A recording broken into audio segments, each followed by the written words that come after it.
டிவிட்ட பத்தி தப்பா சொல்லலாம், அவங்கள தூர விட்டுருவோம். தமிழ்நாட்டு மக்கள் இன்னைக்கு முட்டாளே இல்லை. கண்ணீர் விடுவாங்க, கண்ணீர் விட்டு ஆதங்கமா பேசுவாங்க. ஒரு மனுஷனை எவ்வளவு உட்படுத்தணுமோ உட்படுத்தான்.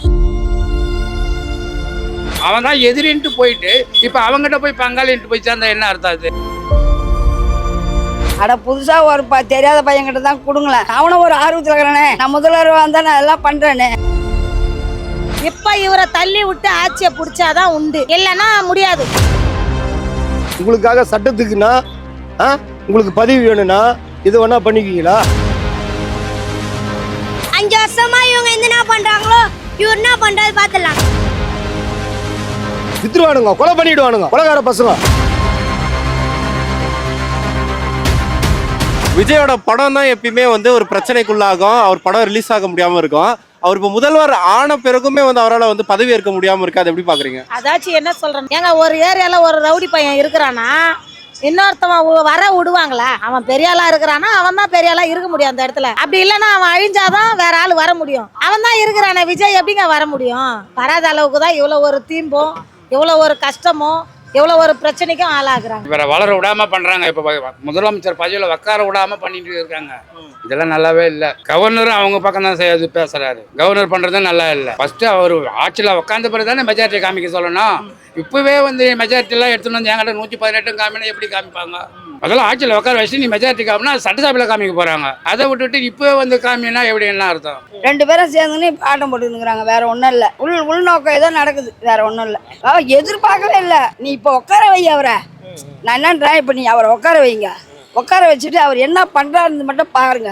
அதை விட்டுட்டு இப்போவே உட்கார விடாத அமங்கலம் பண்ணா எப்படி? இது அந்த முருகன்கிட்ட தான் இருக்குது. அவருக்கு அந்த நம்பிக்கையில் தான் போனார். அவர் கை விடுவாரோ இல்லை இது பண்ணுவாரோ தெரியாது. நீ நல்ல அரசியல்வாதியாக இருந்தா 2 பேரும் ஒன்றா இருந்தீங்கன்னா, நல்லவனுங்களா இருந்தீங்கன்னா மக்களுக்கு போட்ட திட்டத்தை நீங்கள் நிறைவேற்றுங்க. அவர் சொன்னார்ல, தமிழ்நாட்டுக்கு ஃபுல்லாக எங்கே வேணாலும் லேடிஸுக்கு போகலான்னு. அந்த மாதிரி திட்டத்தை உருவாக்கு. மகளிருக்கு 2500 ரூபா கொடுத்துரு. வருஷத்துக்கு 6 சிலிண்டர் கொடுத்துரு. மகளிருக்கு 2500 ரூபா பணமும் கொடுத்துரு. நீ நல்லா அடிச்சு நடத்து. பாதுகாப்பு, பெண்களுக்கு பாதுகாப்பு கொடுத்துரு. 60 வயசு கிளவி போட்டு கெடுக்க வேணாம். 16 வயசு பொண்ணை கெடுக்க வேணாம். 2 வயசு குழந்தை கெடுக்க வேணாம். இதெல்லாம் பண்ணாமல் உங்கள் ஆட்சி நடத்திங்க. சந்தோஷமா நீங்கள் நடத்துங்க. இந்த ஆட்சி நாங்கள் இந்த வருஷம் இந்த முறை பண்ணலாம், அடுத்த முறை பண்ணலாம். நீ நல்லா பண்ண நீங்களே இருங்க. புதுசாக யாரும் வர தேவையில்ல. 2 கட்சி வேற தான் சொன்னீங்க. டிஎம்கே ஏடிஎம்கே தான் சொன்னீங்க. இப்போ டிஎம்கே ஏடிஎம் கொண்டாடிட்டீங்களா? இப்படியே ஒரே கட்சியை நடத்துங்க. எவ்வளவுதான் பிரச்சனை கொடுப்பாங்க? எல்லாமே அவங்க பண்றது தாங்க. ஒருத்தனை வளர விடாம பண்றாங்களே. 2 வருஷத்துல உடனே ஆட்சி உட்காரத்துக்கு இது வந்ததுன்னு சொல்லிட்டு அவங்களுக்கு போராமை ஆகி போச்சு, பொச்சிருப்பு. அதனால தான் பண்றாங்க. கஷ்டமாக தான் இருக்கும். அவர் வெளியில் காமிச்சிக்கல, கஷ்டமாக தான் இருக்கும். யாருக்கு கஷ்டம் இல்லாத இருக்கும்? ஒரு வீட்டில் ஒரு குழந்தை பிறகுது, அது ஒரு மாதிரி ஆயிடுச்சுன்னா எவ்வளோ நம்ம பெற்றவங்க கஷ்டப்படுவாங்க. அதை மாதிரி தான் இது. போராட்டம் வரும், கட்டாயமாக வரும். போட்டவங்களாம் சும்மா இருப்பானா? இப்போ எல்லாம் நம்பி தான் போட்டுக்கிறாங்க. சரி வரட்டும், ஒரு திருப்பம். நீ ஏன் ஜெயிச்சிக்கிற, நீ ஏன் ஆண்டுங்கிற. எத்தனை வருஷமாக ஒருத்தர் 5 வருஷம் 20 வருஷமாக ஆண்டுங்க.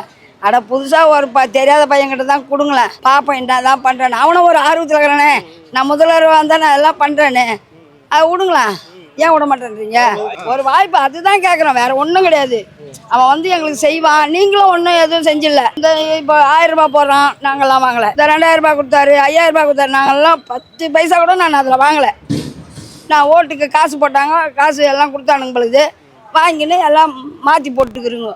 என்ன பண்ண முடியாது? விஜய்க்கு மனநிலை எப்படி இருக்குன்னா, எங்களுக்கே அவர் முகத்தை பார்த்தோன்னே கண்ணில் தண்ணி வருது. சும்மா நாங்கள் நார்மலாக ஃபோனில் பார்க்குறோம், பார்க்கும்போதே எங்களுக்கு கண்ணில் தண்ணி வருது. அவருடைய நிலைமை எப்படி இருக்குன்னும் போது ரொம்ப வலியும் வருத்தமாக இருக்கு. நான் இத்தனை மாசமா நின்று இவ்வளோ இதில் நின்று இந்த சேரு இது என்னென்னவோ வந்துச்சு, இத்தனை உயிர் போச்சு. அதெல்லாம் தாண்டி கீண்டி வராரு. இவங்க தட்டி விட்டாப்பா அவரு மனசு கஷ்டமாவதானா? அதனால தானா மக்களுக்கு எல்லாம் காரி துப்புவாங்க. அதெல்லாம் எப்படி? அது அவன் தான் எதிரின்ட்டு போயிட்டு இப்ப அவங்ககிட்ட போய் பங்காளின்ட்டு போய் சேர்ந்தா என்ன அர்த்தம்? அது மக்கள் ஏத்துக்குவாங்களா? யாருமே ஏத்துக்க மாட்டாங்க. அது நடக்கிற காரியம் கிடையாது. அது நடக்கும்போது பார்க்கலாம். அது வரட்டும், முதல்ல அவர் உட்காரட்டும். அவர் நல்லதை பண்றாரா பண்ண, அப்ப மக்களுக்கு தெரியும். அப்ப மக்கள்கிட்ட போய் சொல்லுவாரு, நான் 6 மாசமா இப்படி பண்ணேன், என்ன இதெல்லாம் பண்ணிட்டாங்கன்னு. அப்பதான் இன்னும் அவர் 4 தொகுதி எக்ஸ்ட்ரா தான் வாங்குவார். ஆட்சி நல்லா தான் சார் இருக்கணும். அவங்க கரெக்டாக இருக்கணுமே.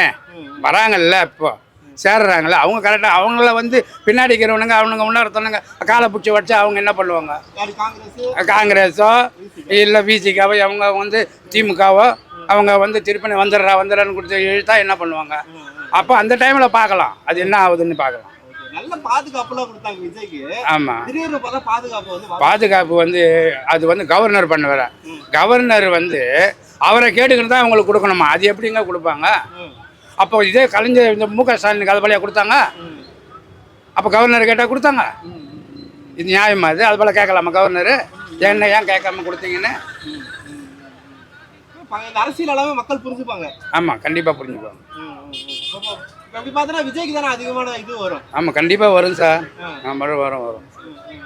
மறுபடியும் விஜய்க்கு இது வந்து எல்லாமே எப்படி மாறும், நெகட்டிவா மாறும். சில பேர் சொல்றாங்க விஜய்க்கு வந்து தைரியம் இல்ல, ஸ்டாலின் அங்கிள் சொன்னாரு, ஏன் வந்து கவர்னர் அங்கிள் மோடி சார் ஏன் சொல்ல மாட்டீங்க விஜய் அப்படின்னு? அதாவதுங்க தைரியம் இல்லைன்னு சொல்லாதீங்க, இவனுங்க பயம் பிடிச்சி அதை போல பண்றானுங்க. வேற ஒன்றுங்கிற அவர் தைரியம் இல்லைன்னு சொல்லல, தைரியம்னா இப்போ இது போல அவர் சும்மா வாயை திறந்தா போதும், ஆனால் வேற மாதிரியே ஆகும். அதெல்லாம் பண்ணக்கூடாதுன்ட்டு அவர் பார்க்குறாரு. எதுவும் பண்ணக்கூடாது அதெல்லாம் கிடையாதுங்க, சும்மா ஒரு இது தானா, போராட்டம்லாம் பண்ணலையே. இவங்களாம் ஒரு கதை கட்டுக்கதை. சென்னை வாழா ஏங்க ஆட்சியில் இருந்து சம்பாரிச்சு நல்லா ஏமாற்றி தின்னாங்க மக்களை. அதாச்சும் மக்களுக்கெல்லாம் ஒரு விழிப்புணர்வு கொடுத்துட்டாரு, எல்லாருக்குமே புரிய வச்சுட்டாங்க. அப்படின்னும் போது ஏமாற்ற முடியாது இனிமேல். இப்போ இவரை தள்ளி விட்டு ஆட்சியை பிடிச்சாதான் உண்டு, இல்லைன்னா முடியாது. ஏன்னா அடுத்த எலெக்ஷன்லலாம் யாருங்க வருவா? விஜய் தான் வருவார். வேற யாருன்னா வரத்துக்கு வாய்ப்பு இருக்கா? கண்டிப்பா இல்ல. ஏங்க இப்போ 8 சீட்ல கம்மியா இருந்தாலும் 10 சீட்ல கம்மியா இருந்தாலும் 6 மாசம் கழிச்சு எலெக்ஷன் வச்சா இதை விட டபுள் மடங்கு எண்ண முடியாத அளவுக்கு ஓட்டு வாங்கதான் செய்வாரே தவிர குறைச்சலும் கிடையவே கிடையாது. நல்லவங்க எல்லாம் கண்ணுக்கு தெரியாது, ஒரு நல்ல மனிதன் கண்ணுக்கு கண்டிப்பா தெரியாது. திருட்டு பசங்களுக்கு எப்படிங்க தெரியும்? ஆட்சியில் எங்களை மாதிரி ஆளுங்க, எங்களை விட இல்லாத பட்டவங்க, எப்படி சொல்றதுன்னா நாங்களாம் இன்னைக்கெல்லாம் உழைச்சி சாப்பிட்ருவோம். சிலர் இந்த வேலையும் தெரியாத அடுத்தவங்க கிட்ட 10 ரூபாய் 20 ரூபாய் சம்பளத்துக்கு படிக்காத பிள்ளைங்கெல்லாம் போய் கிளாஸ் கழுவி, ஒரு ஜூஸ் கல்ல கிளாஸ் கழுவுதுங்க, ஒரு இடத்துல போய் மூட்டை தூக்குதுங்க, ஒருத்தவங்க வீட்டில் 10 பாத்திரம் தேய்க்குதுங்க. இந்த மாதிரிலாம் தேய்ச்சி வேலை செஞ்சு தான் சாப்பிடுதுங்க. அதுங்கெல்லாம் இவங்கள எல்லாரையுமே ஏமாற்றி ஒரு முடிவுக்கு கொண்டுன்னு வர்றது தான் இவங்க ஸ்டாலின் ஆட்சி, எடப்பாடி ஆட்சி. விஜய் ஆட்சி வந்து சொல்லவே முடியாது. அவர் உக்காந்துட்டாருன்னா யாருடைய முகத்துலேயும் ஒரு சின்ன சுளிப்பு கிடையாது, எல்லாருக்குமே சிரிப்பு தான். அவங்க வீட்டில் அப்போ தான் லைட்டே எரியும், மற்றபடி இருட்டில் தான் நாங்கள்லாம் இருக்கிறோம். ஸ்டாலின்லேருந்து, அண்ணாதுரையிலேருந்து, எம்ஜிஆர்லேருந்து, ஜெயலலிதாவிலேருந்து, இன்னும் சில்லற நடிகருங்க பூரா சினிமாவில் நடிச்சுட்டு தான் கட்சிக்கு வந்தாங்க. அப்புறம் என்னத்தை பேசுறது? அவங்ககிட்ட ஒன்றுமே பேசுறதுக்கு எதுவுமே இல்லை. இவங்க வந்து புதுசாக யாரும் வரக்கூடாது, புதுசாக யாரும் வந்தா இவங்களுக்கு பிடிக்காது. அப்படியாப்பட்ட கட்சிக்காரங்க 2 பேருமே இவங்க திருடினது இவங்க ஆட்சியில் திருடினது, அவங்க ஆட்சியில் திருடினது. புதுசாக ஒருத்தர் வந்தாருன்னா 2 பேரையும் அம்பலம் படுத்துடுவாரு, வெளியே கொண்டு வந்துருவாரு. அதை வந்து இவங்களுக்கு 2 பேரும் திருடினதுக்கும் 2 பேரும் ஒன்னா சேர்ந்துக்கலாம், நம்ம 2 பேரும் கூட்டு களவாணி ஆயிடலான்னு இவங்க 2 பேரும் திட்டம் போட்டாங்க. திட்டம் போட்டது இல்லாத இவரை எடப்பாடியை பிடிச்சா கொடைநாடு கொலை வழக்கு, கொள்ளையடிச்சது இதெல்லாம் வெளியே வரும். இவரை பிடிச்சாங்கன்னா இங்க வந்து ஆம்சாங்க கொன்னுது, கொலை வழக்கு சேகர் பாபு மேல இருக்குது, இதெல்லாம் வெளியே வந்துடும். இவங்க 2 பேரும் செஞ்ச தவறுகளை வெளியே வந்துட போதுன்னு ஒருத்தரை வரவே கூடாது, புதுசா ஒருத்தர் வரக்கூடாது. பண்ணட்டும். தமிழ்நாட்டு மக்கள் முட்டாள் இல்லை, தமிழ்நாட்டு மக்கள் இன்னைக்கு முட்டாளே இல்லை. கண்ணீர் விடுவாங்க, கண்ணீர் விட்டு ஆதங்கமாக பேசுவாங்க. ஒரு மனுஷனை எவ்வளோ உட்பட்டுட்டோம். நீ வாங்கி என்ன பண்ண போற? அப்புறம் வேற மாதிரி தான் பேச வேண்டி வரும். உங்களுக்காக சட்டத்துக்குன்னா உங்களுக்கு பதவி வேணும்னா இது வேணா பண்ணிக்குவீங்களா? அவர் வந்து எதிர்கட்சி தான் எதிர்பார்த்தார். எதிர்கட்சி சீட்டு உட்காந்தா போதும், முதலமைச்சருக்கு ஆசைப்படல. எதிர்கட்சியாக உட்காந்து கேள்வி கேட்கணும், மக்களுக்கு போய் சேர வேண்டியது சேரணும், கரெக்டாக சேரணும் தான் அவர் எதிர்பார்த்தார். அந்த மலைநிலை தான் வந்திருக்கு. இவங்க வந்து கலைஞர் குடும்பத்தை டிஎம்கேல வந்து கலைஞர் ஆண்டாரு, ஸ்டாலின் ஆண்டாரு, உதயநிதி ஆடுவார், இன்பநீதி ஆடுவார். இவங்களுக்கு ஆசை. இவருக்கு வந்து எப்படின்னா சசிகலா காலில் வந்து கும்பிட்டுவாரு, சசிகலா தெரிஞ்சிட்டாரு. ஏன்னா இவனுங்க அரசியலுக்காக எது வேணாலும் பண்ணுவாங்க. தமிழ்நாட்டு மக்களை வித்துருவானுங்க, கொலை பண்ணிடுவானுங்க, கொலைகார பசங்க தமிழ்நாட்டு மக்களை கொண்டுடுவானுங்க.